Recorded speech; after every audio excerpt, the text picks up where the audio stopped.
how to rebuild Puerto Rico. Rubio asks Trump to call in experts.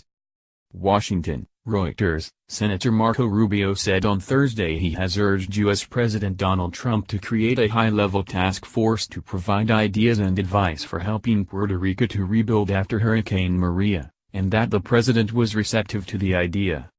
Rubio, a Republican from Florida who has been deeply involved in discussions over the response, told Reuters that the task force could be a sounding board for Trump as we move beyond the initial recovery phase to the broader long-term recovery phase. Hurricane Maria slammed into Puerto Rico 3 weeks ago, killing at least 43 people and leaving much of the Caribbean island, 1A, U.S. territory, without electricity or safe drinking water. Disaster costs are expected to run into the tens of billions of dollars. Prior to the hurricane, Puerto Rico was already struggling with $72 billion in debt, a flight of residents to the U.S. mainland and aging infrastructure, including a decrepit power grid that was incapacitated by the storm. Rubio said he suggested forming an advisory group during a conversation with Trump on Sunday. "He was asking me, what do we need to do next?" Rubio told Reuters. "My argument to him was, I have some ideas, but there are people who have even more, better ones, because they live or lived in Puerto Rico, they understand its politics, its economics, its pre-existing challenges and its long-term opportunities," he said. He seemed to like the idea, and said they would follow up and see what that would look like, Rubio said. The White House did not respond to a request for comment on the discussions. Trump came under fire on Thursday for a series of tweets about the island's economic problems. He said federal responders could not stay in the territory forever. Rubio said federal responders would likely be on the island longer than during a conventional disaster on the mainland, but agreed they would not be there forever. "I'm not sure the timing is ideal given the fact that they're in the midst of this challenge that continues to evolve," he said. "What's the alternative?" Rubio, who visited Puerto Rico on September 25 to survey hurricane damage, said he was confident the island would get the help it needs in the short term through emergency legislation. "The bigger concern is in the long term," he told Reuters in a 30-minute telephone interview as the House of Representatives moved ahead with a $4.9 billion loan for Puerto Rico as well as billions more in disaster relief. The House easily passed the bill, with the Senate expected to do so later month and send it to Trump for signing into law.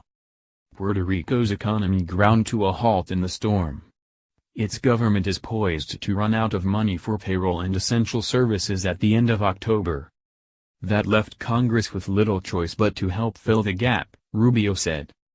"Businesses aren't functioning, taxpayers aren't generating any sort of revenue or income to be paid to their coffers, so yeah, I think there's a big question about whether that's a loan that will ever be repaid. But what's the alternative?" he said.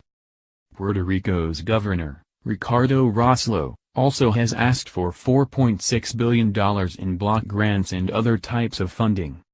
The White House is looking at how to address the long-term needs, including how to rebuild the power grid.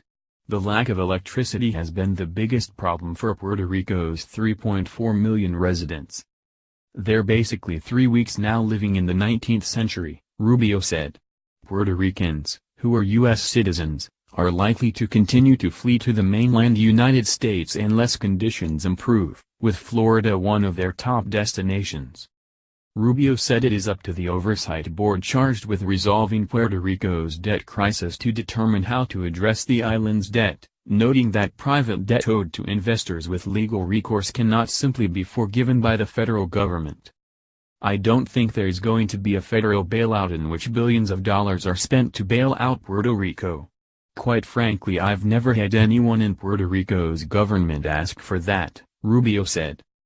The island is also running out of money for Medicaid, the U.S. health insurance program for the poor, which about half its residents counted on even before the storm threw many people out of work. The exodus to the mainland could accelerate unless the perennial funding gap is addressed, Rubio said. In the meantime, he said he thinks Congress will find money to help Puerto Rico avert the cliff. On healthcare and many other structural issues, the hurricane could be the turning point for a better, or for worse, Rubio said. The nation could rally to focus on Puerto Rico's long-neglected economic problems. Or it could be one of those moments when you have this horrible storm and it took so long that things never really got better, and a lot of people left and never came back, he said. Reporting by Roberta Ranton and Richard Cowan, editing by Bernadette Ballman, Leslie Adler.